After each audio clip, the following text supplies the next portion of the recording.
Jewish, then you have a chance. Okay. I could do that. Once you're a citizen, you can convert in Israel. I thought the only accept by the mother. That's for the conversion, but not for the citizenship of the state. Yeah. Good morning, good morning. That's how I came. I was a patrilineal. My father was Jewish, my mother's not. I did you were in America in the States. But when I came here, the whole paper trail was only through my father, so that's how I came. I had to fix my status, and the rabbi was there to help me with that. He helped me because it was kind of a last minute thing where we discovered that the state decided not to consider also that I had done the Orthodox conversion and everything.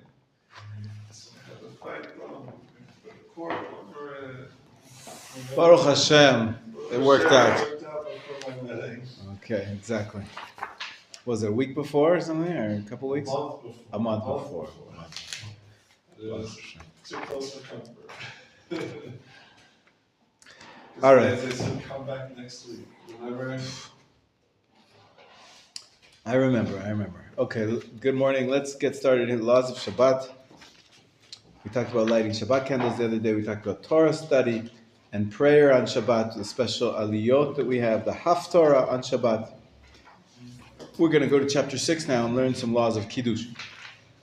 Kiddush, as you see on page 95, chapter 6, section 1.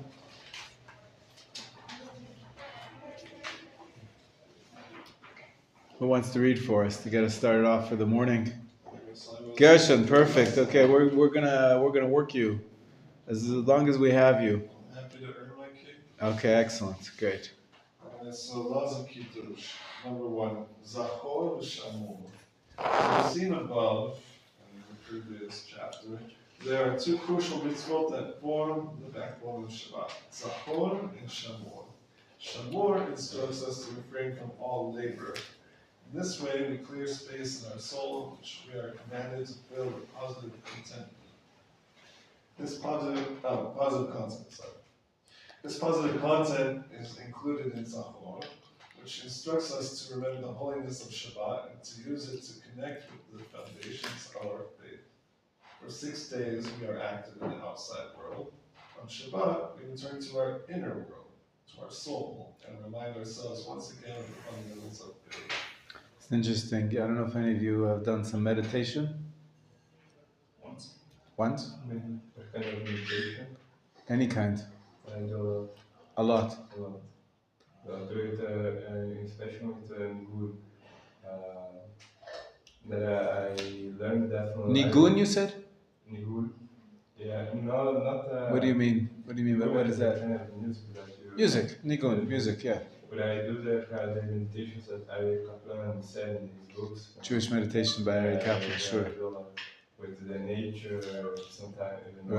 Right. And I feel too much of the Shekhinah when you just stay, with the nature, clean out your mind, and so you feel the presence came out. Right. So that's what he's describing here a little bit. I think he's going in that direction. He says, Shamor, when you're refraining from work and you don't do anything, so the medits, people who meditate, they say that the first step in most practices is to clear your mind. If you just close your eyes for a few seconds, you'll notice that your mind is going to be thinking about one thing, and then another thing, and then another thing. They call it monkey mind. The monkeys that jump from branch to branch, they're always busy, they're always thinking about something else. And if you want to meditate, or even if you want to speak about Jewish meditation, so whatever themes you want to meditate on, the first thing you have to do is clear your mind. You should have a clean desk before you start working. And so he says that the prohibitions on Shabbat their goal is to do that, the shamor, to preserve the Shabbat by not doing anything prohibited. All labor is prohibited. So that serves to calm down your mind. And then the Zachor is, you can imprint, you can write. Once you have a clean, an empty piece of paper, then you can write something new. You can,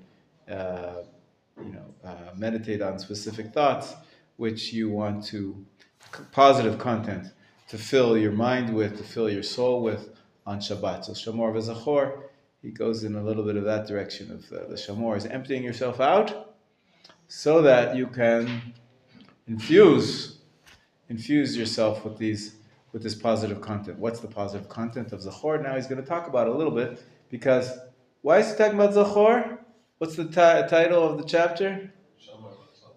The title of the chapter is Kiddush. The way we fulfill the mitzvah, the pasuk in the Torah, Zachor, to remember the Shabbat, according to our sages, it's specifically by mentioning it while saying Kiddush. Saying Kiddush is a fulfillment of the mitzvah of saying this positive content, which means that already when you enter Shabbat, you're going to say Kiddush very soon, right? We say Kiddush right at the beginning of Shabbat, right? So you already have to have an emptied mind. You have not refrained from labor for very long. So I don't know how it works practically to take this idea and put it into practice, but sometimes just maybe that's why the Kabbalists in Sfat, that's the origin of this idea called Kabbalat Shabbat, this sort of series of 7 psalms, which are sometimes sung, and we sort of introduce Shabbat. Maybe that's the idea, part of the idea, to not just to escort the queen in and to show respect, but also to start to get into that headspace of really leaving behind all those concerns that fill up your mind and make you less receptive to the themes of Shabbat that we're going to be reciting in Kiddush in particular. Okay, so let's go on. The first fundamental that we recall, right, the fundamentals of faith. That's what the Zachor, the mitzvah of Zachor is, to remember Shabbat. It's not just, today is Shabbat. Technically, if you just say to somebody, Shabbat Shalom, you fulfilled the mitzvah. You've recalled that today is Shabbat. You've said it with your speech. Fine, we're going to see the rabbi say you have to have a cup of wine. But it's not just about saying the word Shabbat. What does Shabbat mean? Shabbat is there to remind us of the fundamentals of our faith. What are these fundamentals? Let's hear, Gershon. The first fundamental. The first fundamental that we recall during Kiddush is the creation of the world. And the second is the Exodus from Egypt. There are some who concede that God created the world, but do not believe that even following creation, God remains responsible for the ongoing existence of the world, which he supervises and manages. At the time of the Exodus, God's divine providence was very clearly revealed in a way that made it clear that God reveals himself to the world by way of the Jewish people. This is the significance of the second foundational belief that we mentioned in Kiddush. You've heard of the watchmaker's theory? The watchmaker, he winds up the watch and then leaves it go.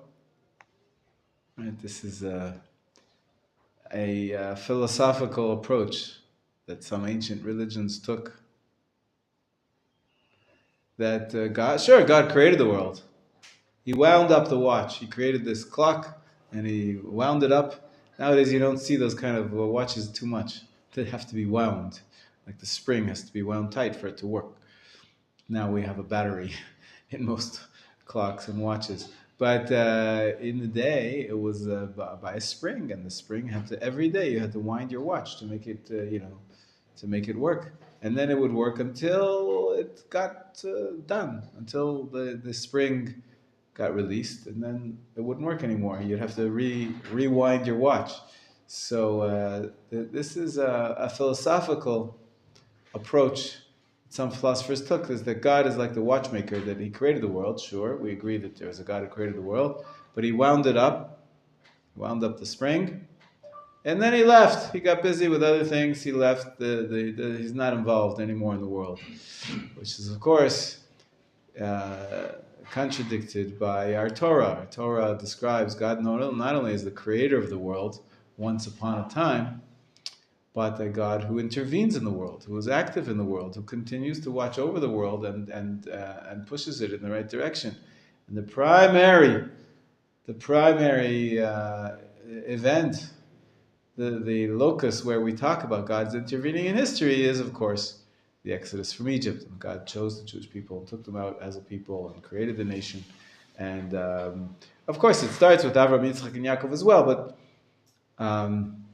the greatest intervention in history was perhaps the miracles in Egypt, and then, of course, the revelation at Sinai, which is an extension of that Exodus from Egypt. So this is to disprove the watchmaker's theory, and so these are the two primary themes that we recall in the Kiddush. One is that God created the world, and one that He took us out of Egypt.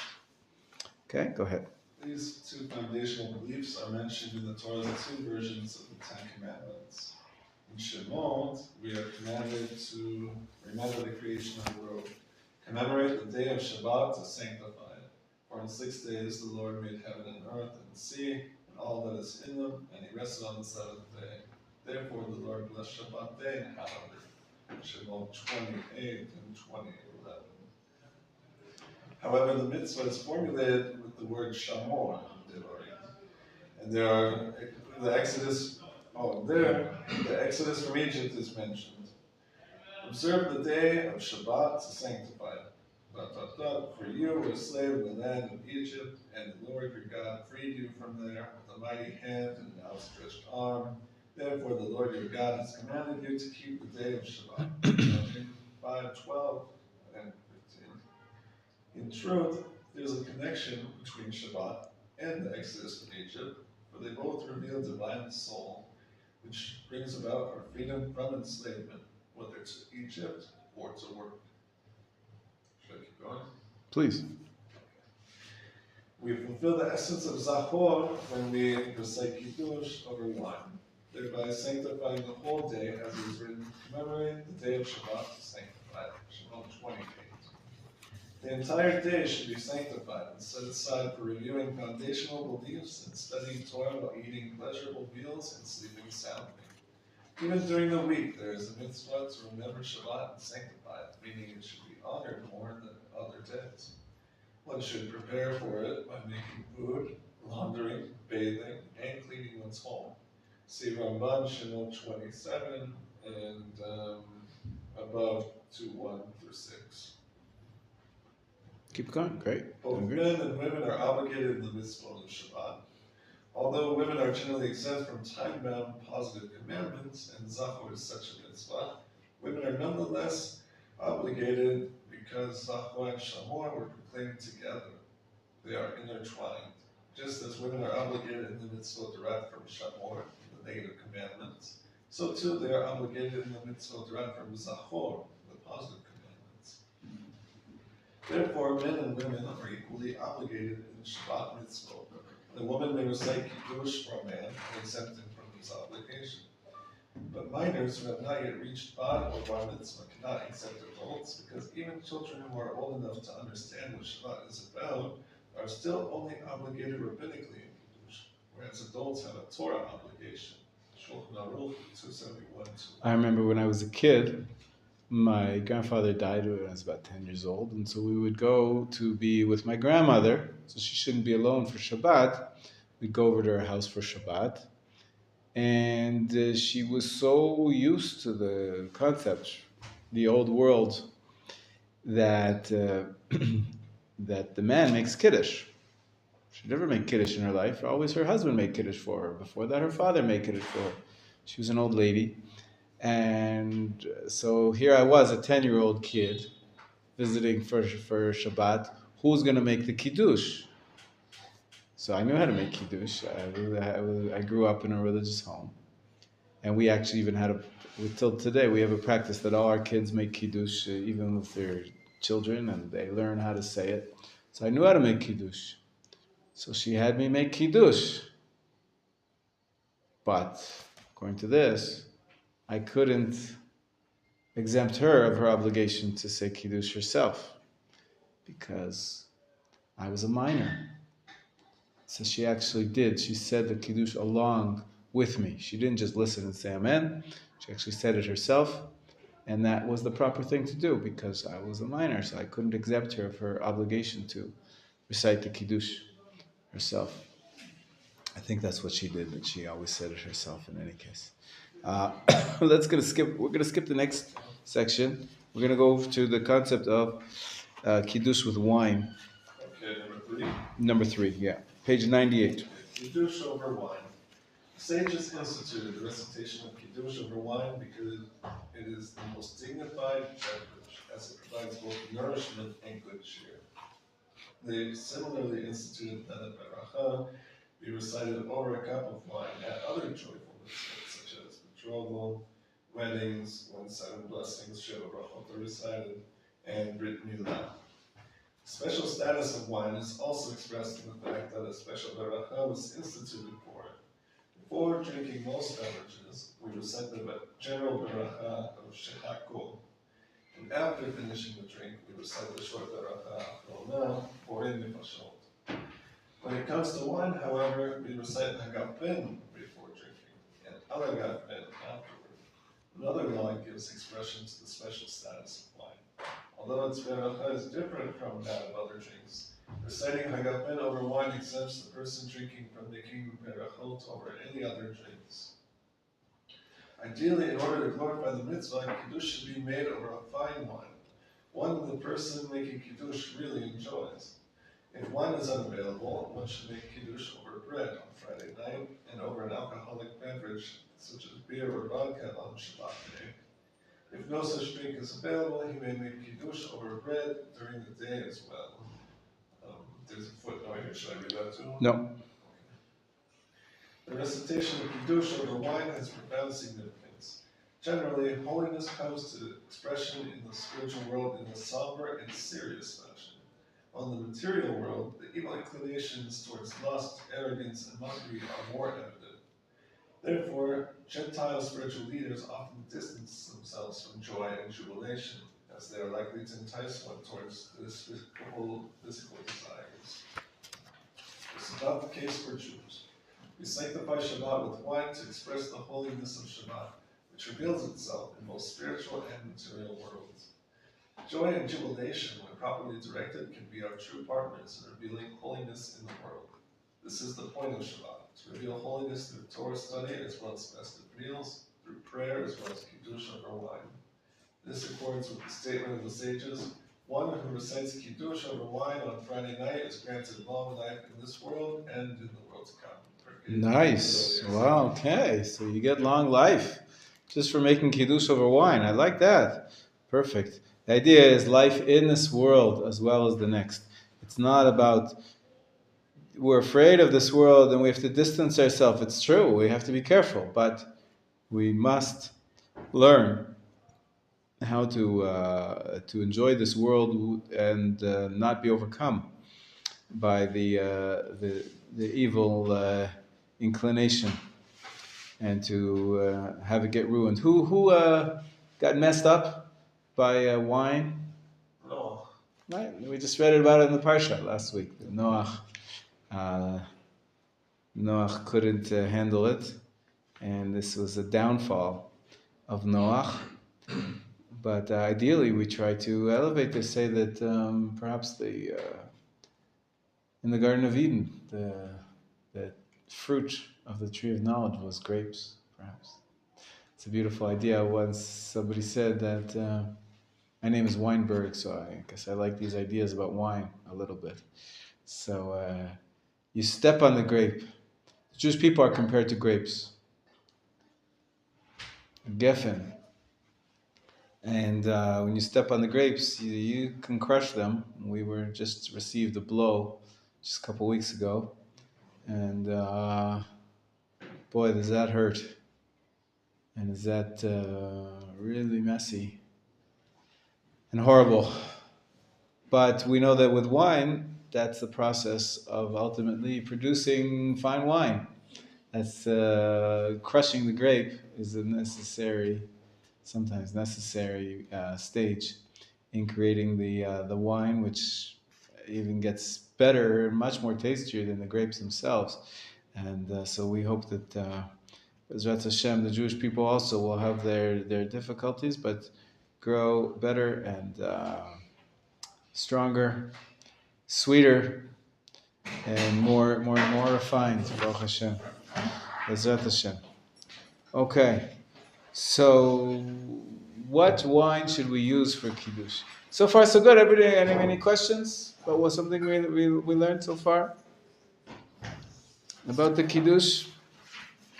Okay, so we use a cup of wine if possible. If you don't have a cup of wine, I have some students who went to Africa and they didn't have kosher wine, and so they took some raisins, which they got from the store. They could buy some raisins, and they put them in water, and they soaked it for a couple of hours. I don't know exactly how long.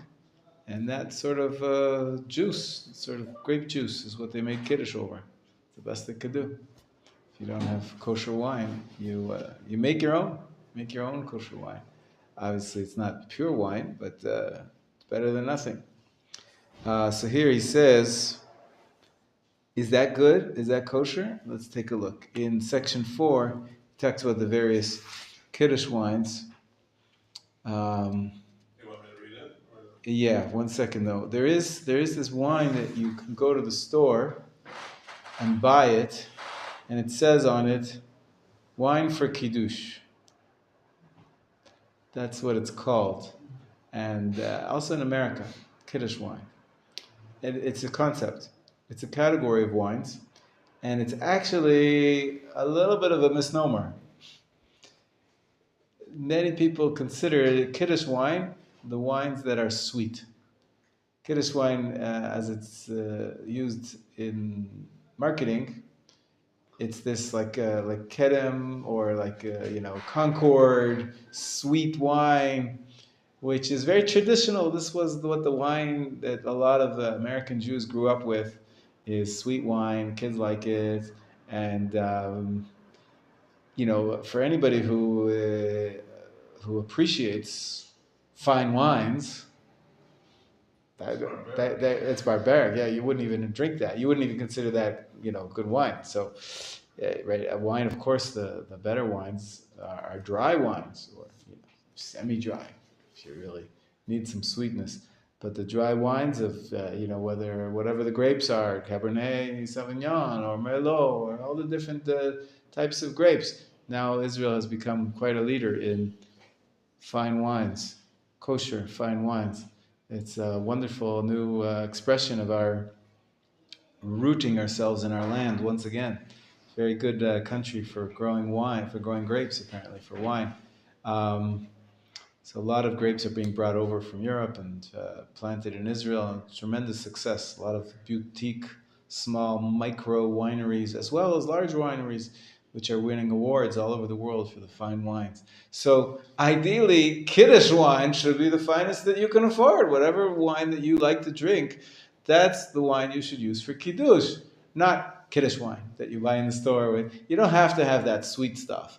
If that's inferior grade, you should have the higher grade. But somehow, for some historical reasons, I think that was the only wine that they made. Maybe in America, maybe, or I guess it's cheaper to make that wine. You add some sugar, it's more easy, acceptable to the American palate for children. I don't know exactly why this happened, but it became known that Kiddush wine means sweet, thick, sweet wine. And it's much cheaper. Perhaps that's the reason. It's much cheaper to make. You don't have to, ferment it as long, and it's not, it's not as sensitive to the conditions like a fine wine is. And so probably it was pure economics that they made kosher wines in the cheapest way possible. And so it became known as, this is what Kiddush wine is. But don't make a mistake, that's not true anymore. If you like that, fine. If you like that, then for you it's great. But for if you learn about wine a little bit and you appreciate good wines, by all means, that should be the Kiddush wine, not the sickly sweet. You can see I'm not a fan of that kind of wine. Even though I grew up with it, that's what we had. My parents didn't really know wines, but my in-laws do appreciate fine wines, and I learned from them. And I'm not an expert or anything. My brother actually became an expert in wines. He did some courses, and he writes columns about wine. So he appreciates it even more than me. But okay. Now, there are rules, though. Which wine is kosher? What's considered wine? I said, well, if you take some grapes or some raisins and you soak them in water, is that called wine? Usually wine, it becomes wine when it ferments. Then the big question is, what about grape juice? Grape juice is not really wine. But we see many people, they don't know how to drink wines. They don't like wine. They don't like the alcohol. They don't like the taste of it. So they prefer to drink grape juice. You see many people making kiddush over grape juice. Is that acceptable? Grape juice is not wine. It has to be wine. So we're going to see some details of those laws presently. Okay? So, Idan, why don't you read section 4 for us? Give the Gershon a little bit of a break, and we'll spread it around here. Acceptable Kiddush wines. The laws of acceptable Kiddush wines are derived from the laws governing which wines could be used on the altar in temple times. Any wine that was deemed unacceptable because of its repulsiveness is also pasul, ritually unfit for Kiddush. For example, wine that was left exposed for several hours in a cup or an open bottle may not be used for Kiddush. Similarly, wine that smells bad is unacceptable. However, wines acceptable only for use on the altar are acceptable for Kiddush, even the Chatila.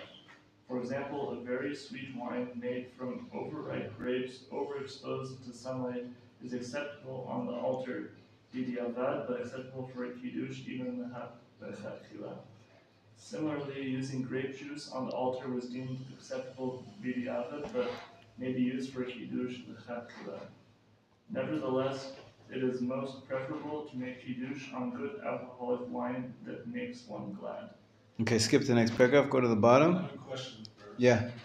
On the open bottle thing, in context, does that mean you have to have a fresh bottle every time you make it? No, you just have to make sure that there's a stopper in it, that it's covered. It could be covered even with a piece of tissue or anything. But this is something that it's mentioned in the Talmud.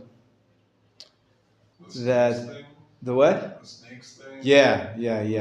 In the Mishnaic times, there were a lot more snakes, scorpions, all sorts of crawly things, which would get into open liquid and take a drink and leave some of their poison there.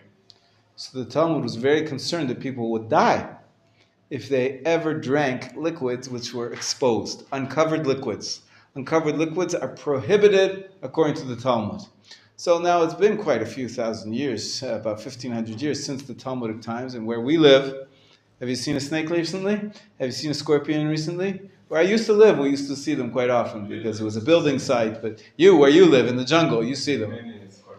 Many scorpion spiders. Yeah. I don't know. Do they like open drinks? Do they come in and drink from the drinks and get into the liquids? They could. Actually, my city in Brazil is called the capital of wine in Brazil and exports wine for amazing many countries. What's the name again? Bento Gonçalves. Say it louder. Bento Gonçalves. Gonçalves.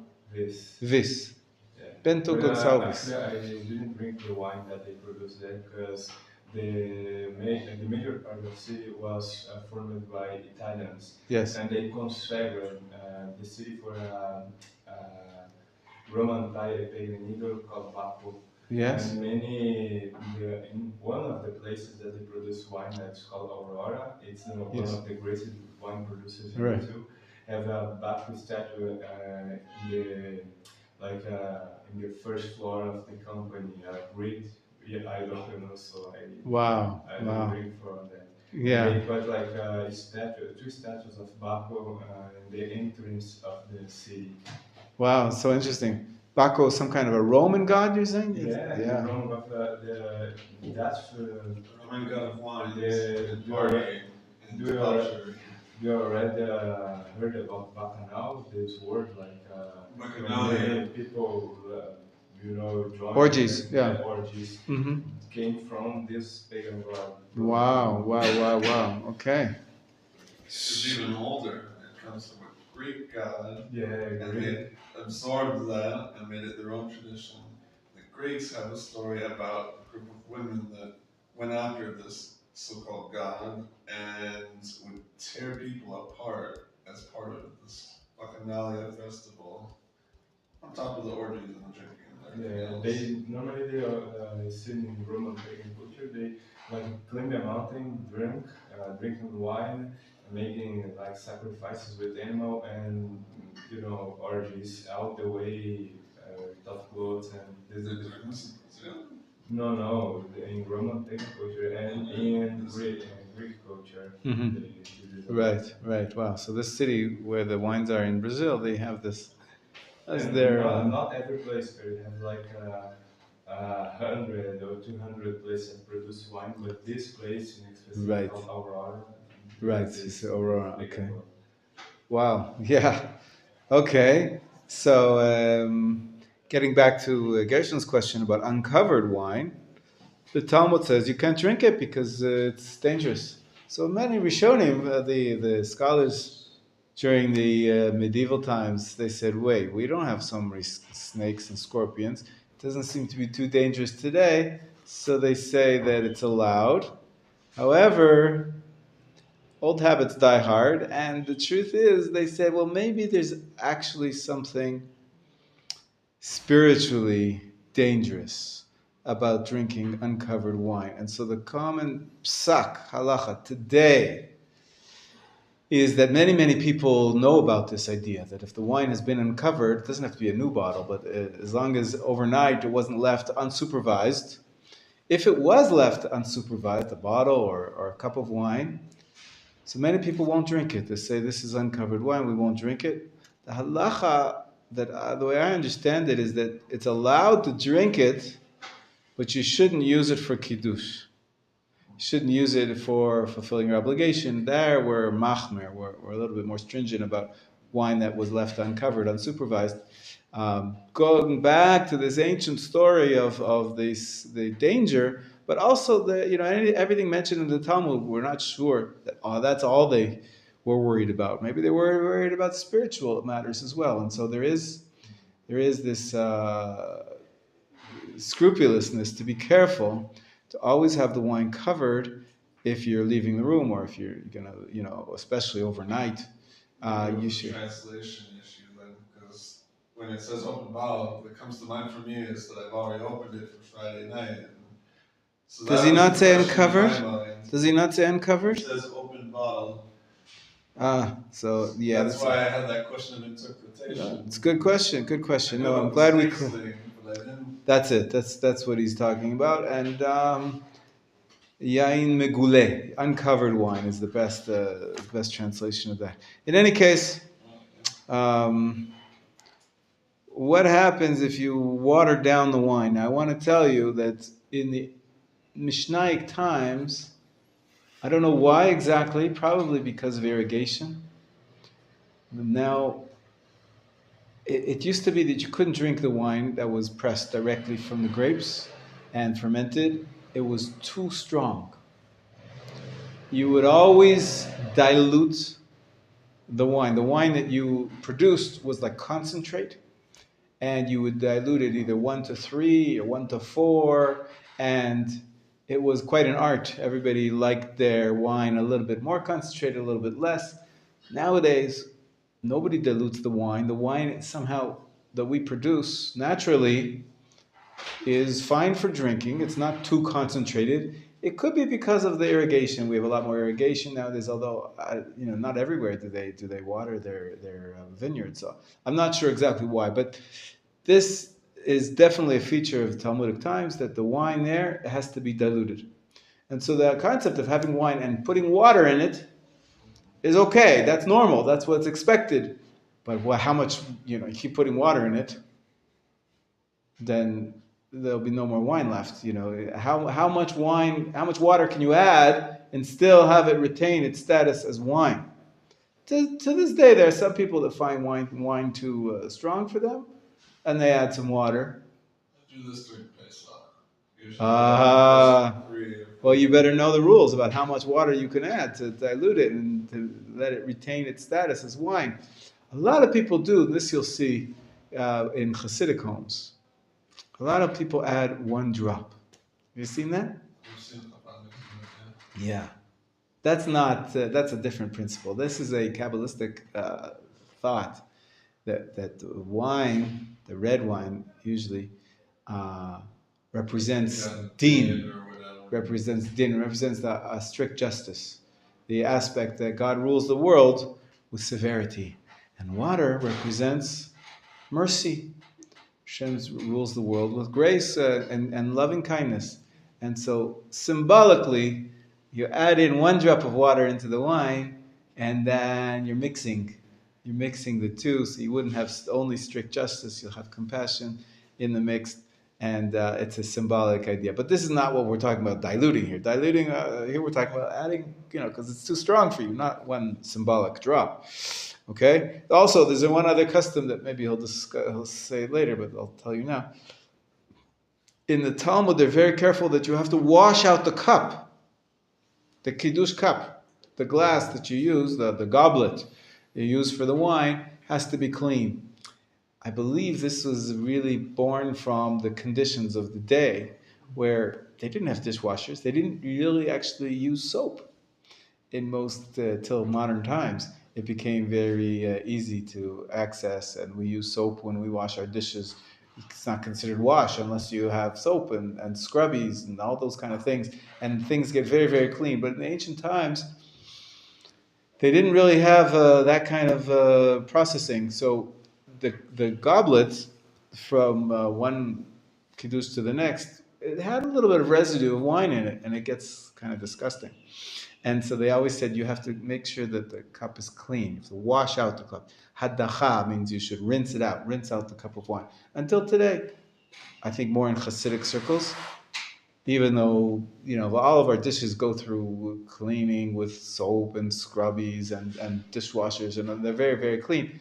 As I said, it's an old custom to rinse out the Kiddush cup 1 more time before you actually use it, before Kiddush, and then you add the drop of water or whatever, or 2 drops of water, whatever it is. There's different customs. Also, but this, Yemenites do it. who does?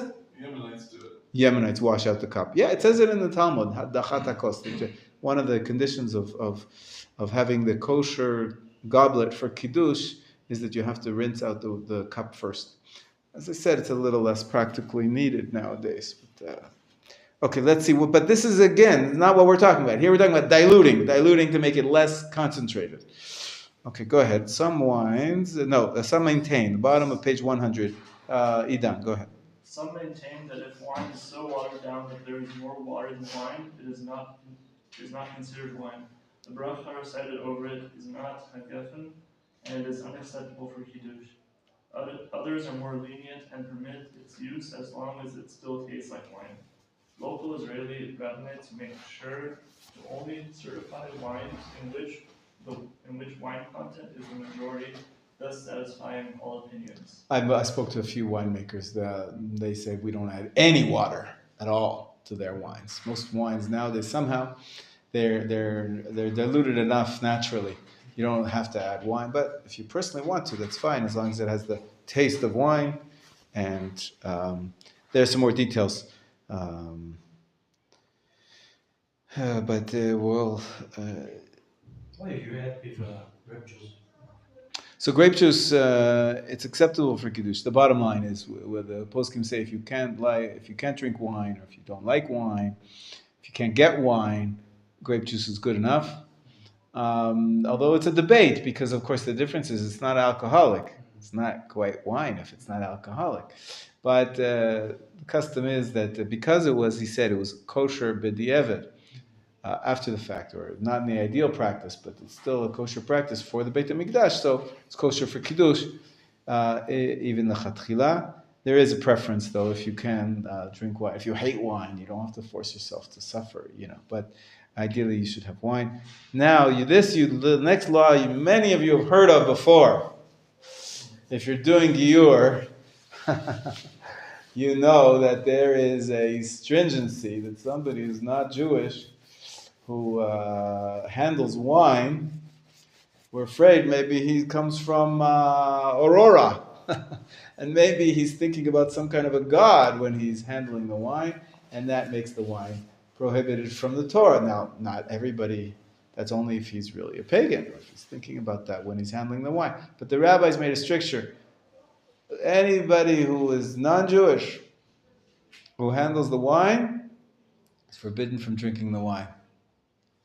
But there's one important, the most useful loophole, is that the rabbis only made this stricture about wine which was fit for the Mizbeach and for other gods, fit for the pagan ritual. For the pagan ritual, like for the Beit HaMikdash, nobody would use a wine that was processed, wine that was cooked. So if the wine was cooked, so then even if a non-Jew handles it, we don't have to think that he might be using it as part of his ritual, because they don't do that. They don't use that kind of wine for the ritual. So it's fine. So even today, now today many of the wines, why would they be processed? Why would they be cooked? Well, it depends. If you consider pasteurization cooking, and many poskim do consider pasteurization. What is pasteurization? It's boiling it up till it reaches the boiling point, and then it cools down. It kills off all sorts of bacteria. That's discovered by French Louis Pasteur. So pasteurization is considered cooking according to most poskim, and therefore, once it's been cooked, you don't have to worry about anybody handling it. Take a look, but it's not. Is that ideal for kiddush? Maybe it's better to have for kiddush something which is fit for the temple, and so it's better to have not mevushal. Mevushal is cooked, non-cooked wine. So let's read it. Idan, page 101, the top. Wine that was cooked. Wine that was cooked, mevushal, or had sugar or honey added to it, was rendered unacceptable for temple libations because it had been altered from its original form. Some maintain that just as these wines were unacceptable for libations, so too they are unacceptable for kiddush.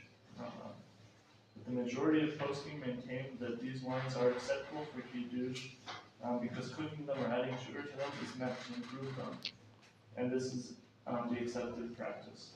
Even if one has unadulterated wine, but prefers the taste of the cooked or sweetened wine, it is preferable to make kiddush over the wine he prefers.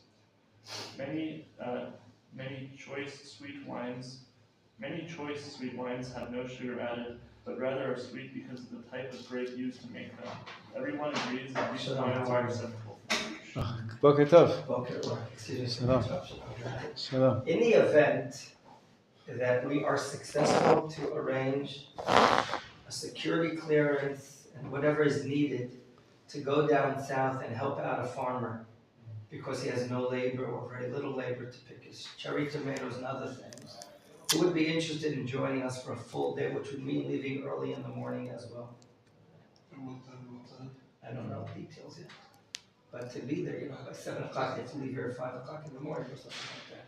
So we have one or two people, thank you. Okay. So the wine, that's why a lot of Jewish winemakers in Israel, the majority of Jewish wines are not mevushal.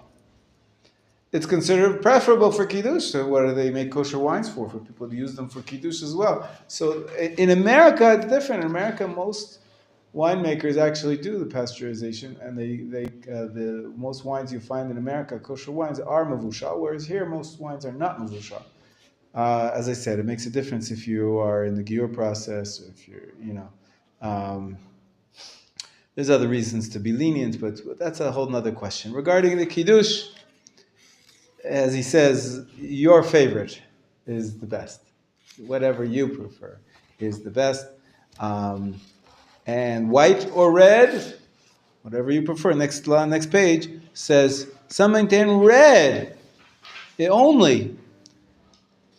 But most poskim say that white is fine. And what if you have an inferior red and a superior white? You mix a little, he says, you mix a little, and then you'll have a little bit of both. But that's interesting. I don't know if that's a wine expert would agree with that suggestion. But fine wine is the nicest. How big does the Kiddush cup have to be?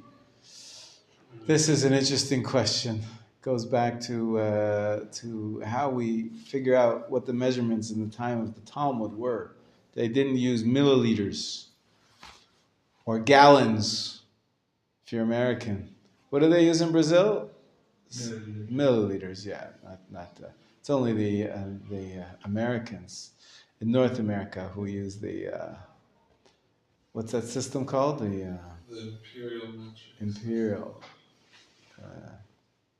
Whatever. Anyways, so the Talmud didn't speak about that. The Talmud spoke about other measurements called the log. Sometimes they use that's for liquid measurements, and for solid measurements they didn't use inches and grams of weight. They used kazait, the size of an olive, the size of a date. Things which people had, but it wasn't as precise. Now we have to figure out how big were the dates in the times of the Talmud if we want to follow that stricture. And we want to figure out, okay, so they also gave us a measurement of the volume. They say, well, it's 2 thumbs by 2.5 thumbs. So we have to figure, okay, my thumb or your thumb? Or their thumbs? How big are the thumbs? And it's quite a big mess exactly to figure out. Now we live in a world where everything is so precise, quartz precision. So the rabbis for the last 100 years have been trying to, reach some kind of a consensus on this. Till today, now it's pretty much clear. There's a few opinions, of course, but there's 2 major opinions. One is the standard opinion of how these measurements are translated into modern day, milliliters or ounces or whatever it is, and also for solids for measuring length and width of things. So let's see what he says here. In order to fulfill the mitzvah of Kiddush, Yosef, maybe you read for us, page 102, section 5. It's chapter 6, section 5. In order to fulfill the mitzvah of Kiddush, there must be enough wine in the cup to be considered significant, so that the bracha is recited over something. This amount is the volume of an egg and a half, 1/4 revit of a loaf, commonly referred to simply as revit, which is the minimum amount that must be present in any cup being used to fulfill a mitzvah, called Shabbat bracha.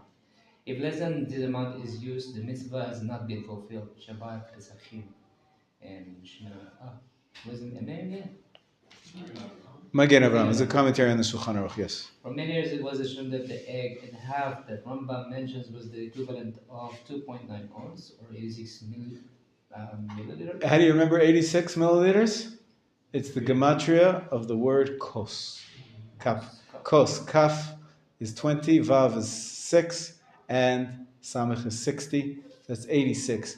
86 milliliters, that's the gematria of kos, and that's the minimum measurement for your Kiddush cup. Here's my Kiddush cup. 86 milliliters is probably this much. You can see it's only, maybe even less than that. About that much is 86 milliliters. Okay, that for many years was the standard. Until today, it's the standard. If you ask most rabbis, how big does the cup have to be? It has to be this big, minimum. Okay? Because that's the volume of an egg and a half. Makes sense. You can fit an egg and a half maybe in this amount, right? Okay, but however, more precise calculation shows that the amount is really 2.5 ounce or 75 milliliters. Some are stringent and maintain that the eggs nowadays are only have the size that they once were, so that the amount of wine in the cup must be double to 5.1 ounce or 105. The famous opinion of the Chazon Ish. The Chazon Ish was a great rabbi, Rabbi Avram Yeshayahu Karelitz, who lived in and taught in and was the chief rabbi of, unofficial, chief rabbi of Bnei Brak. Bnei Brak, until today, very religious neighborhood, made up of many, many, many students of the Chazon Ish He's known by that was the name of his book. Ish is an acronym of his name. Avram Yeshayahu. Aleph Yud Shin, Avram Yeshayahu. So he had a different calculation, and it works out to be almost double. Or yeah, it's confusing. But the Chazon Ish is. So when you buy the Kiddush cups, you can buy a smaller Kiddush cup or Chazon Ish size, a bigger size. Usually his measurements are bigger. In practice, the bottom line is that one may make kiddush over 2.5 ounces of wine, but any Ashkenazim are stringent latchila to use 5.1 ounce. Many, yeah. For many years, I've found the special kiddush cup. I like to make my kiddush on the glass. Don't like the silver so much because I don't like the taste. I do the same at home with the glass. Right, but the glass goblets for wine are very large, and they're too big. So I looked for many. I'm still looking for the perfect kiddush cup. But so I have a glass cup. Then I found one time I bought these little cups. They're like bigger than shot glasses, so and I measured them, and they're exactly 86 milliliters. They look a little small, but I wanted to teach all my children that they should realize 86 milliliters, that's the measurement. It doesn't have to be bigger and bigger and bigger as the fashion now is. We see people with, going crazy with the measurements and thinking, oh, maybe it's not big enough, I'll make it bigger, maybe it's not bigger. Everything gets bigger. Everything from the Kiddush cups to the cups that you can buy for Netilat Yadayim. They keep getting bigger and bigger and bigger. Tzitziot. Yesterday I saw somebody with his tzitzit almost down to the ground. It was like this long. Like there's measurement, there's a minimum measurement, and there's no maximum. But it's ridiculous, As long as you're sure that it has the required measurement, it's fine. Anyway, so I, for many moons, used this special cup that has precisely 86 milliliters to instill in my children that that's good enough. And the Chazon Ish's opinion, now I have a different cup which actually covers the Chazon Ish as well. They grew up already, think they got the message. And it's good to be Machon Meir for Kiddush, but I think that you can read a little bit about it in the footnotes here about how the calculations are made, but it seems more and more clear as the investigations go on, that although it's a novel and insightful interpretation of the Chazon Ish, it's not necessarily the measurement which Chazal meant when they said a quarter of a log or the volume of an egg and a half. So I think it's kosher even if you have 75 milliliters, he says. And in the footnote, he discusses why he went from 86 to 75. But 86, I think, is fine. Anyways, now it doesn't mean you have to drink all that. The cup has to be this size. How much of that do you have to drink? Excellent. Go ahead. Read the next paragraph. After making kiddush, one must drink a mellow lugmal, the amount of wine that could fill the drinker's cheek if he puffed it out. Consider the smallest amount that has a relaxing effect on the drinker. This corresponds to the majority of Rabbi, or at least 1.3 ounces. But one with a bigger mouth must drink more. For most people, this amount will be between 1.750 and 1.9 ounce. But nobody, even a giant, must drink more than a Rabbi. If a person making kiddush is unable to drink a mellow lugma, one of the listeners can do so instead. B'diavad is if a cheekful is drunk collectively, all have fulfilled their obligation, even though no individual drank a cheekful. Okay, so it's good to know if you have you don't want to have too much wine right at the beginning of the meal before you filled your belly, otherwise your head will start to spin. So you have kiddush, you just have to have a little bit. As long as everybody else has a little bit, altogether the cup has been emptied by 50 milliliters, he says, or 55. maybe even 38 milliliters is enough, then you fulfilled the obligation. Kiddush is kosher. You don't have to drink it all yourself. Okay, we're going to skip the next section. It talks about things which I was telling you before, that you have to wash the cup. Also, the cup has to be complete. It has to not be chipped and not be broken. Can't have any holes in it. You hold the cup with your right hand, show that it's honor, you honor it, and a lot of details there. But we're going to move ahead. Distributing wine to all present. This is something which happens every week, so you should know that you can give out the wine to everybody present, but you don't have to. You don't have to. You can still fulfill the mitzvah of kiddush even if you don't drink any of the wine, as long as you hear somebody who's making the kiddush and he fulfills his obligation by him or any of the participants drinking the wine. Personally, you don't have to be drinking the wine. You fulfill the kiddush by listening and answering amen. And the person who made the kiddush, he has to make sure that it's kosher because he drinks the wine or he has the wine drunk by somebody. But it's not like you have to have a little bit. But people like to have a little bit. People like to have a little bit of wine. They feel you participate in the mitzvah, and it's a nice thing. But it's a little problematic because nowadays we're very careful about hygiene, especially since Corona times. Right? You don't want to be passing on germs. And so if the person makes kiddush, has a little sip, and then he gives you some, so it's mouth to mouth. It's, even considered disgusting, according to some people. How can you drink from a cup that somebody else drank from? So it's a little bit tricky. How do we get the wine distributed? Have you seen those fountains? Yeah, fountains. It's amazing. You can buy special fountains. You pour the wine into the top, and it automatically has channels where it goes into the small little cups for everybody. That's a sweet gimmick that was created a couple of years ago. It's a lot of fun. It's a lot of fun. But most people don't have that, and you don't have to have that. So you pour a little bit into the cups. And then you distribute the cups. That's fine. But there is a principle in the Talmud that there's something called the wine becoming used, pagum, somehow, how to translate pagum? I don't see a translation here.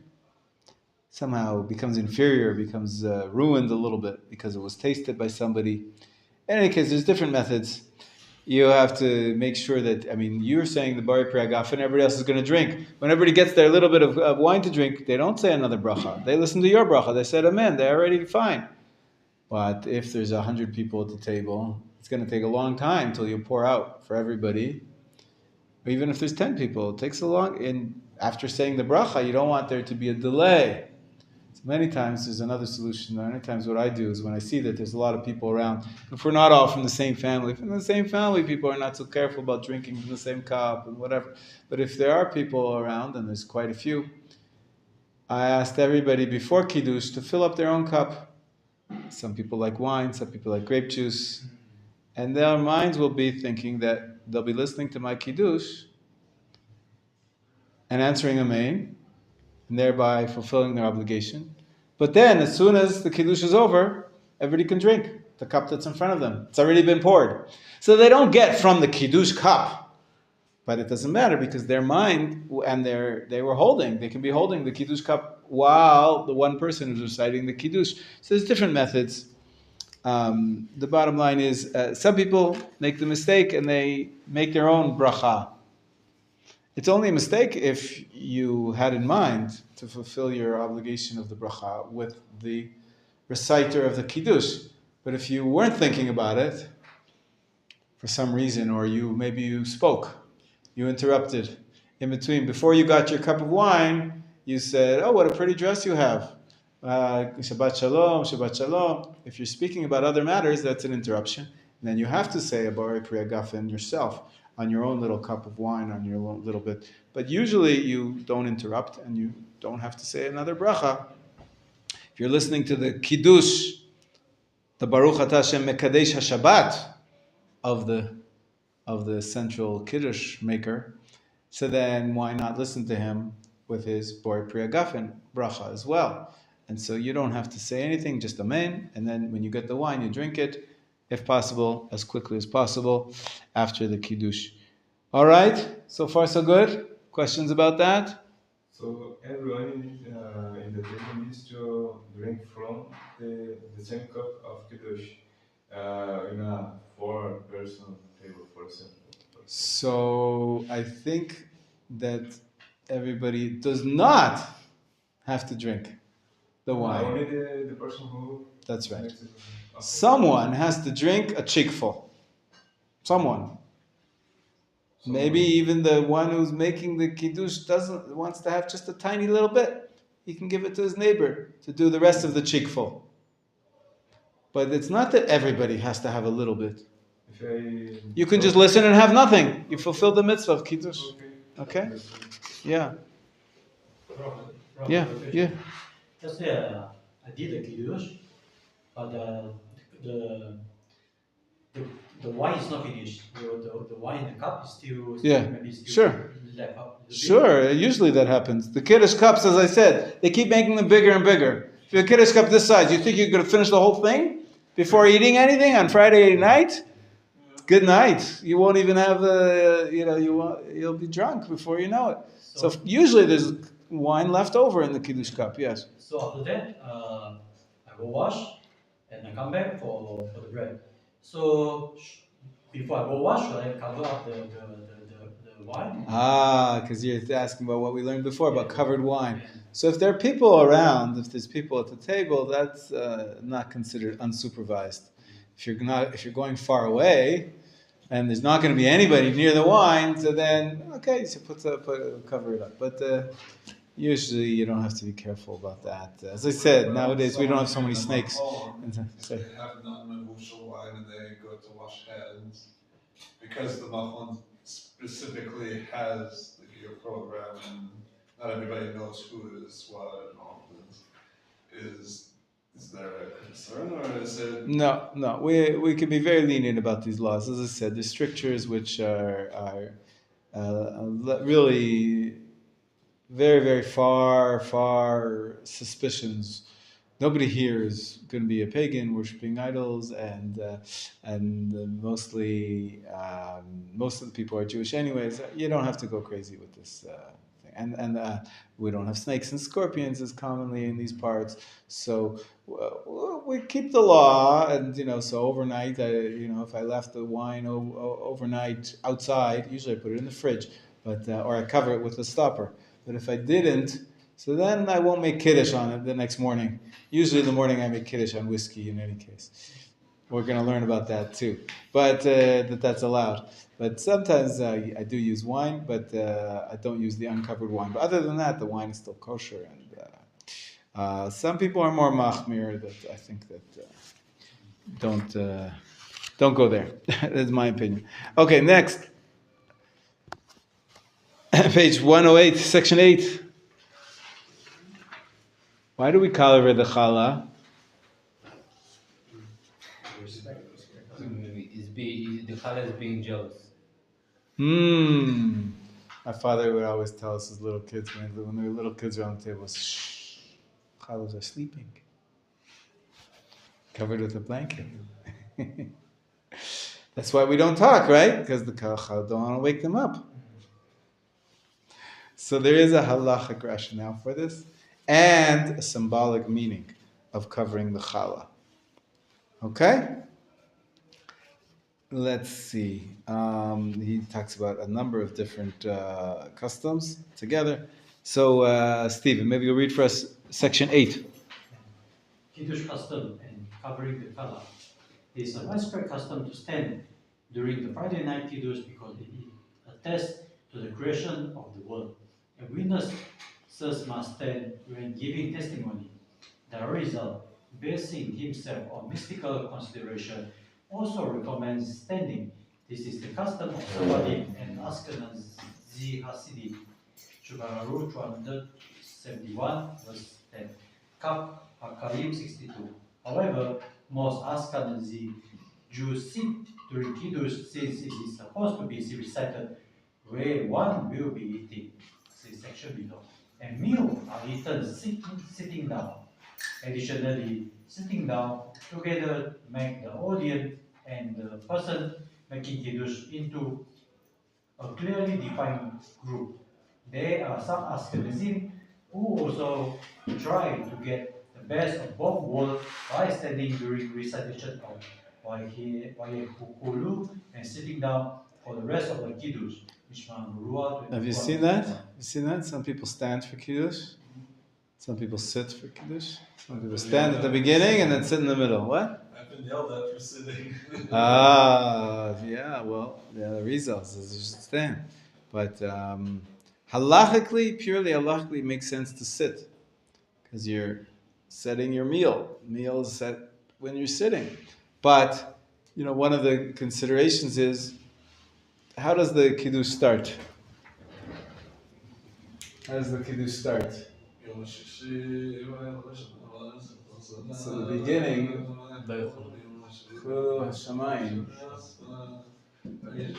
right? Okay, we have off by heart. Very nice.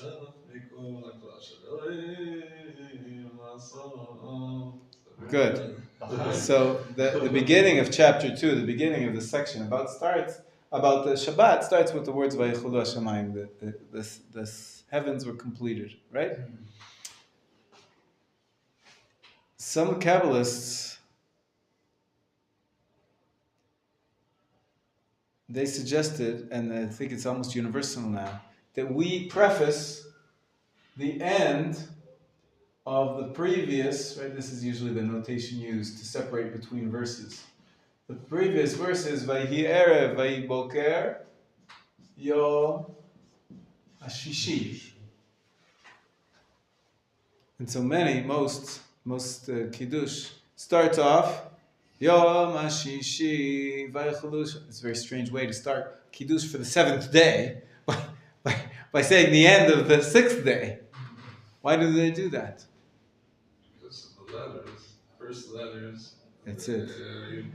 That's right. Someone noticed that if you take the Yud from here, and the Hey from here, and the Vav from here, and the Hey from here, it spells out the Tetragrammaton, the famous name of God, the Yud Ke Vav Ke. And we want to bring the divine presence by sort of alluding to his special name. So this is a very prevalent custom.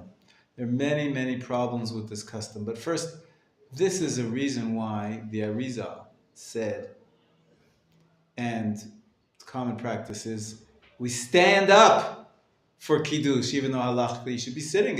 You're setting yourself at a meal. You're starting a meal. You do that sitting usually. You sit down to a meal.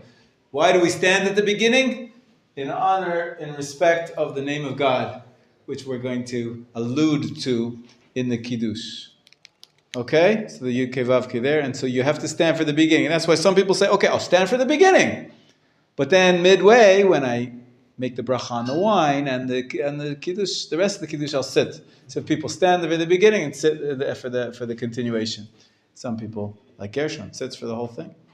Okay? But the problem with this custom of starting with the words Yom HaShishi, first of all, it's quite confusing, because it's actually Yom HaShvi'i that we're celebrating, not the 6th day.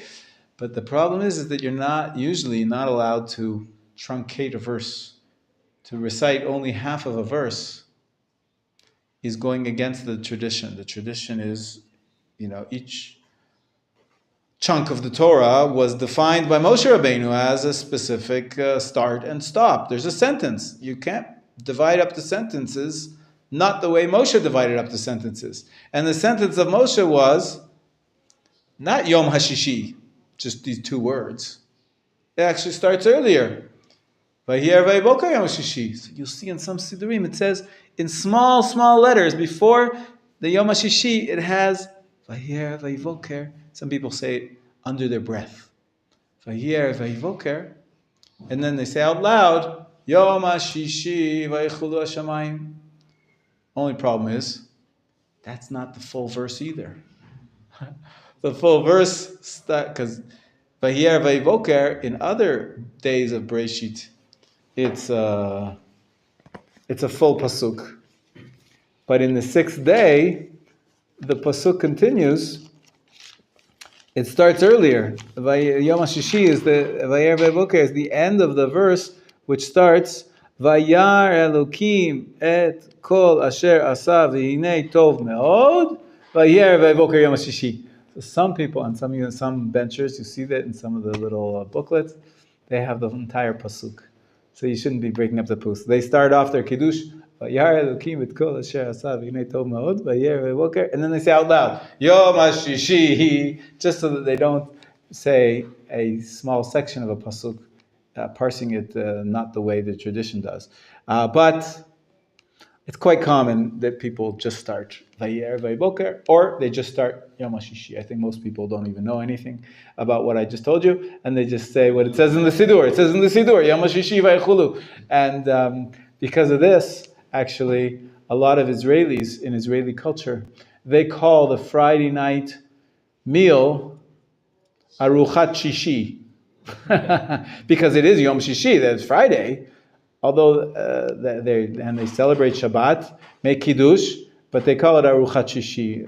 According to the tradition, it's more precise to say that it's Leil Shabbat. It's the beginning of Shabbat meal. It's the Friday night meal. But anyways, translating from English, it goes to Aruchat Shishi. But in any case, we do start off the Kiddush in a strange way by reciting the words Yom HaShishi. And the reason, I believe, is based on the Kabbalah, which notices that we want to get the full Yud Ke Vav Ke in the acronym of the first words of the first letters of the words. So far, so good. Now, in the day, all agree that it's preferable to sit for Kiddush, and this is the common practice. Nonetheless, some are accustomed to stand, and this is not prohibited. I feel a little guilty. Once I learned the halacha, I decided to sit for Kiddush on the daytime. Because there's no Yom HaShishi, there's no name of God, there's no reason to stand. But I did change. My father's custom was to stand for the daytime Kiddush. It's hard to justify, but it's not prohibited. It doesn't... Anyways, maybe I'll change back and honor my father once again. But the bottom line is that if you don't have a tradition, it's best to sit during the Kiddush. Except for Friday night, there's reason that we stand, and my custom is to stand. My father's custom was Hasidim stand for the whole Kiddush. When we sit down for drinking the wine. A lot of people, my father included, he wouldn't even sit down to drink the wine. And this, I believe, is maybe harder to justify, because when you actually drink, you should be sitting, but there is a common practice like that. Okay, skip the next paragraph. We go to, it is customary to cover the challah. Ready? Go ahead. It is customary to cover the challah during Kiddush. Since bread is considered the more important food, normally if we have both wine and bread in front of us and we plan to eat from both, we recite the barakah on the bread first. But when making Kiddush, the barakah on wine must be made first. In order to avoid giving incorrect precedence to the wine, we cover the challah. Similarly, if they are mezonot, grain-based food over which the barakah of a mezonot is recited, they should be covered during Kiddush, as mezonot also normally take precedence over wine when one is organizing a Kiddush for the congregation after services. Anyone intending to drink from the Kiddush wine must cover any pastry in front of him. One who does not intend to drink from the wine after Kiddush need not do so. This is Shmirat Shabbat Kilchata. It's a book about Shabbat. Based on this explanation, it is not necessary to have challah on the table when one is making Kiddush. If they are on the table, however, they must be covered. Others provide an additional reason for covering the color. The two Shabbat color allude to the manna that fell during desert time. The manna was covered above and below by layers of dew. To parallel this, the color is placed above the tablecloth and covered. Accordingly, some people are careful to put the covered color on the table before Kiddush as a reminder of the manna. Some leave the color covered up until after the recitation of Hamozi. Some even cover the color at the Suudas Rishi for this reason. Example 1.71:41. Right. So the first reason is more technical.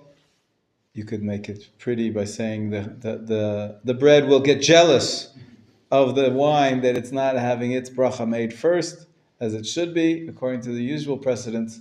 But also, there's a second reason. We cover the challah symbolically to remember the man which God provided for us, and that God continues to provide for us as food. So we keep the challahs covered, and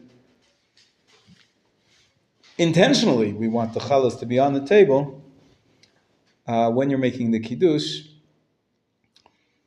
as well.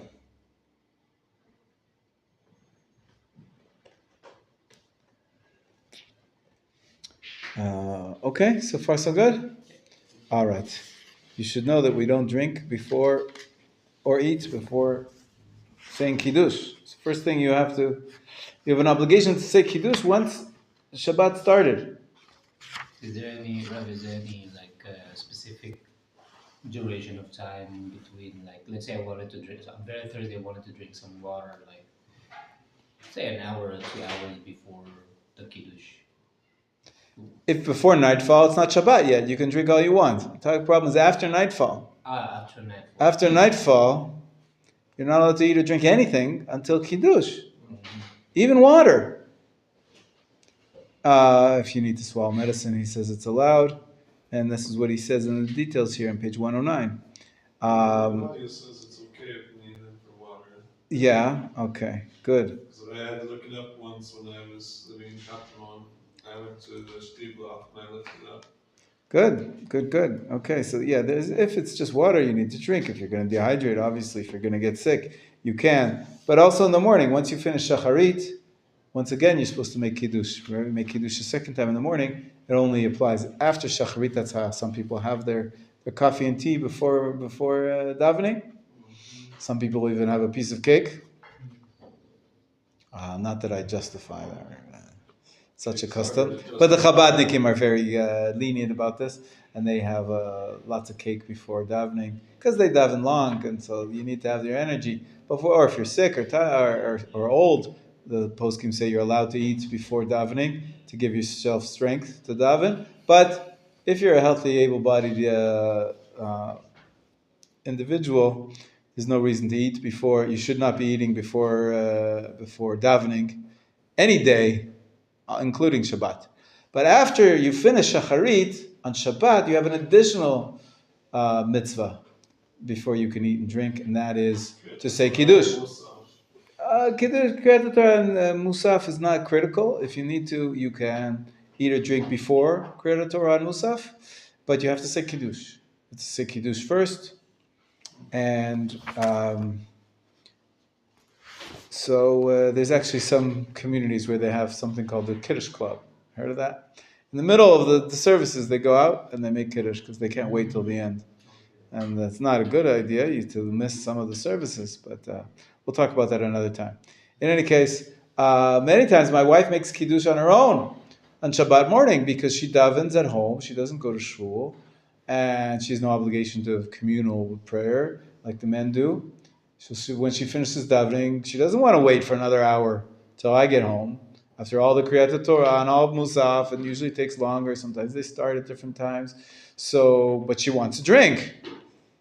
She's already davened Shacharit, so she can't have anything to drink or to eat until she makes Kiddush. So she makes Kiddush herself. You're allowed to make a Kiddush. A woman can make Kiddush. There's no problem with that. They're obligated just like the men. And so women should get used to making Kiddush. Rabbi, what if a after the Shakari, let's say in the synagogue they have a kiddush. So I have a kiddush there, then I go back home. But let's say my daughter or they haven't heard the kiddush yet. And said the kiddush. Right. So can I just pour a cup of wine, just say Priya Kafe, that's all? That's correct. You can say also the verses, the psukim, that are usually said at the morning kiddush. I had just a couple weeks ago. It's very funny. We invited some guests over, but they were late. But everybody else we wanted to get started, the meal. People were waiting. People were hungry. So we decided, okay, we'll start the kiddush. We'll have kiddush, and then if somebody comes, we'll make kiddush again. Happened to be that they were women guests who were more comfortable that the man should make kiddush. In any case, so I said kiddush, and knock on the door. The additional guest arrives. I say, welcome, welcome. We're just about to make kiddush. I sort of motioned everybody, be quiet. I didn't want them to feel that they should be embarrassed that they came late. So I didn't let on that I had already just finished kiddush. We were about to wash our hands and go to but we hadn't left the table yet. We were all sitting around the table. So I said, we're just about to make kiddush. So I did kiddush a second time. And then we finished that kiddush. We're happy. We're about to... Another guest comes. We did the same trick again. We said, welcome, welcome. We're just about to make kiddush. And I said the kiddush a third time for the sake of the guest who hadn't heard it. And she wanted me to say it on her behalf. So that's fine. So you can do that many, many times. It actually happened a couple of weeks ago. It's really funny. I'm not even sure till today. I'm not sure if they knew that I was doing it again or not. I think maybe the first guest figured out when she saw what I did for the second guest, maybe that I had done that for her too. But I don't know. Anyways, they felt welcomed, and that's the main thing. But yes, you can say Kiddush a number of times on behalf of other people, especially in the daytime. In the daytime, Kiddush is just Borei Pri Hagafen. So you can make Borei Pri Hagafen many, many times.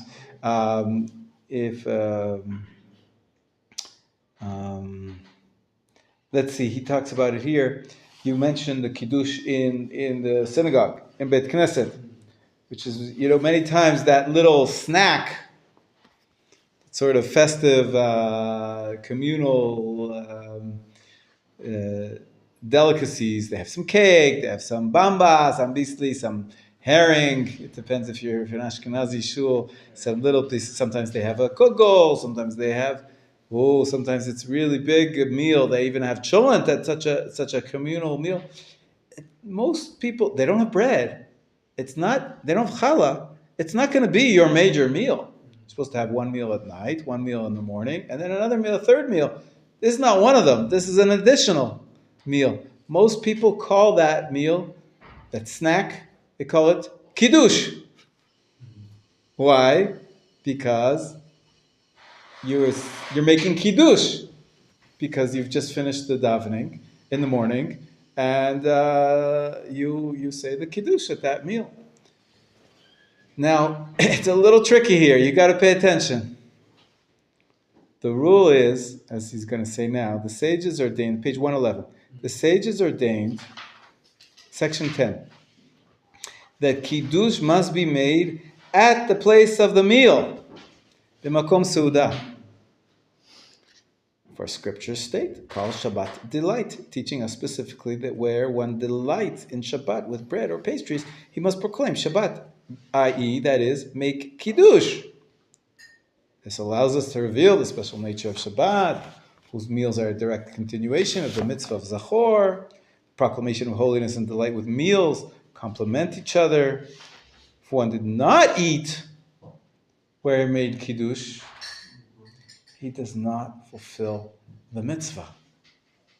And he must make kiddush again where he eats. This law applies equally to kiddush by day and by night. So, if you, after the services in Beit Knesset, you go to the kiddush, and you listen to somebody who says the kiddush, But then you're not so hungry, or you don't like the cake that they served, so you don't eat anything. You have not fulfilled your mitzvah of saying Kiddush. When you go home and have your meal, you have to say the Kiddush. It's not a choice. Because if you're not allowed to eat until you make Kiddush. If you don't eat, don't eat. You're not over anything. But if you do make Kiddush and you have a little bit of wine, you have a sip of the grape juice or whatever it is, but then you don't eat anything, so then you're violating. Because you haven't performed a proper Kiddush with a meal. Kiddush has to be always with a meal. So... it always must be with mezonot, right? Correct. Here he says at the bottom. No, it doesn't talk about it here. Maybe in the next section. Yeah. Okay. Ideally, it should be mezonot. It should be a kazayit of mezonot. And some people say if you don't have mezonot, you can have the actual wine itself. If you have a full revi'it of wine, not just a cheekful, but 2 cheekfuls. You have full measurement of 86 milliliters, we said, of that's a revi'it. That can qualify as your kiddush wine and as your meal. Because some people have wine as their meal. My daughter does that always. Because she's not allowed to have mezonot. Celiac disease, you're not allowed to have any grain-based products. So how could she have kiddush b'makom suda? She doesn't have challah either. How could she have a halachically defined meal? She has no choice but to define her meal as a meal by drinking a revi'it of wine. And so she gets drunk quite often. No, she doesn't. That's fine. She can handle her fine. But she does have to make sure not to have just a small amount of wine like most people who, you just have to have it. And that cheekful can be distributed amongst all the people listening to the Kiddush. For her, she personally has to drink a full measure of 86 milliliters in order for it to be a meal, halachic meal.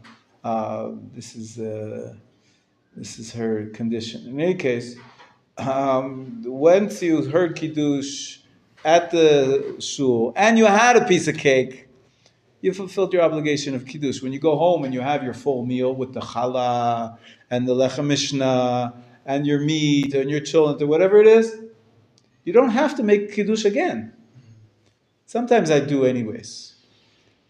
For maybe one of the guests has not heard the Kiddush, or it's a Shabbat meal. A Shabbat meal usually starts with Kiddush. That's the way we sanctify it, the way we designate it as a Shabbat meal. So, and all of the Kiddush in Shabbat morning is just Bar Priagafen. There's no Baruch Ata Hashem Mekadesh HaShabbat like there is at night. And so...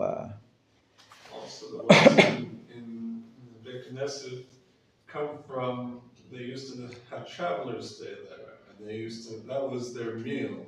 Travelers there. That's the origin of it. And then once life got more stable, then it became just more of a party kind of thing. Yeah, there definitely was a custom that the poor people, the travelers, would sleep. They'd sleep in the synagogue, and they'd give them meals there. If that's the case, though, then they should have bread. But most kiddushim don't have bread anymore. But if you have a kazayit of mezonot, then you fulfilled your mitzvah of kiddush. And all right, we finished chapter 6. Baruch Hashem. I'd like you to open up a Tanakh now. Everybody grab a Tanakh for everybody, please, for a few minutes. Rabbi. Yes. So should we fulfill how many high kiddush? 4 times or? There's only 2 times we have to make kiddush. One at night and one in the morning. That's it. Twice. Once at night on a cup of wine, and once in the morning on a cup of wine. So we said that I'm a little bit lenient to use another beverage for the morning kiddush. But there's only 2 kiddushes. 2 kiddush. Once at night, once in the morning. That's it. Okay? I want to share with you, and maybe we'll pray together a little bit, because we are in special times. A lot of people have noticed that Tehillim chapter 140 is suggestive, quite suggestive. I don't think the author, King David, or one of his cohort, was thinking of necessarily our situation. It's on page 1231. 1231. It's at the bottom of the page, Tehillim 140. It says as follows: L'Natzech Mizmor LeDavid. Last three lines on page 1231. Everybody see it? Chalitzeini Adonai me'adam ra. Deliver me, O Lord, from the evil man. Me'ish hamasim tintzereni. Hamas. Save me from a man of Hamas. Hamas in the original context means a violent man, they translate here. But it's significant that the Hamas, of course, is the name of this horrible organization which we're trying to destroy. Asher chashvu ra'ot belev kol yom yaguru milchamot, which imagine mischiefs in their heart. Continually they're gathered together for war. Shanenu leshonam kemo nachash chamat achshuv tachat tzfatem usela. They sharpen their tongues like a serpent. Adder's poison is their lips. Sela. We know that part of the war is the communications war, the war in the press, the war for public opinion, and these savages took the great pains to photograph, to film, and to share the films of these terrible things they did. Shamreini Adonai midei rasha, meish chamasim tintzereni. Again, it repeats. From the hands of the wicked, say, keep me, preserve me from the violent man. Chamas, meish chamasim. Second time it's repeated. Asher chashvu lidchot pa'amai, who have purposed to overthrow my goings. Tamnu gein pachli v'chavadim parsu, ereshet liad ma'agal mokshim shatu li sela. They provided, the proud have hid a snare for me. Of course, we all know that Israel is waiting to go into the ground war because they know that they're going to come upon all sorts of traps and snares which they have laid for us. They've spread a net by the wayside. They've set gins for me. I don't know what gins are, but it's mines. Verse 7, Amarti l'Adonai Eliata hazina Adonai kol tachanunai. I said unto the Lord, thou art my Lord, hear the voice of my supplications. Elohim Adonai oz yeshuati sakota lerosh biyom nashek. O God, the Lord, the strength of my salvation, thou hast covered my head in the day of battle. Many of the soldiers, of course, are wearing helmets. Right? God is protecting us. The Iron Dome is what we're using to fight off the missiles, the rockets which they send. Verse 9, Al titen Adonai ma'avayei rasha, zemamo al tafek, yarum usela. Grant not, O Lord, the desires of the wicked. Further not his wicked device, lest they exalt themselves. They're going to feel like they won. We don't want them to feel like they won. Rosh mesibai, amal sfatemu yechasemu.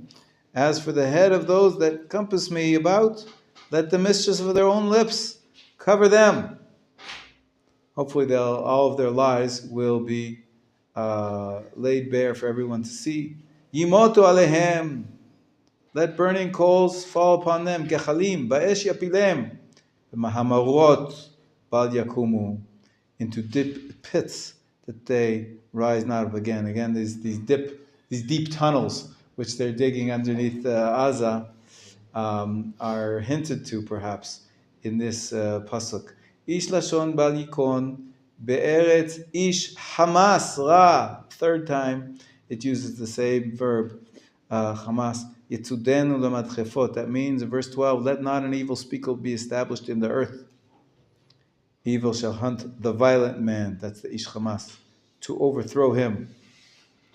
Yadati ki aseh Adonai din ani mishpat evunim. I know that the Lord will maintain the cause of the afflicted and the right of the poor. Surely the righteous shall give thanks unto thy name, and the upright shall dwell in thy presence. This is our prayer, that Hashem will save us and will thank him and will merit to be close to Him, to see His presence. And Hashem will help us defeat the Ish Hamasim, the Ish Hamas, the men of Hamas. And of course the veiled references here to all sorts of mines and traps and underground pits is making a lot of people say that we should be reciting this Tehillim in our prayers. We should be reciting Tehillim Kuf Mem 140 more than any others. Of course, they're allusions. They're quite remarkable now, given the context. But many other verses, sections of Tehillim, which are very poignant. But I wanted to share this with you. You should perhaps be aware. Tehillim Kuf Mem. Bezrat Hashem. Hashem should guide the hands of our leaders and our soldiers and give succor and comfort to all those mourning and in pain from wounds. And most importantly, may He free the hostages in good health very, very soon. All right, have a great day. Bezrat Hashem.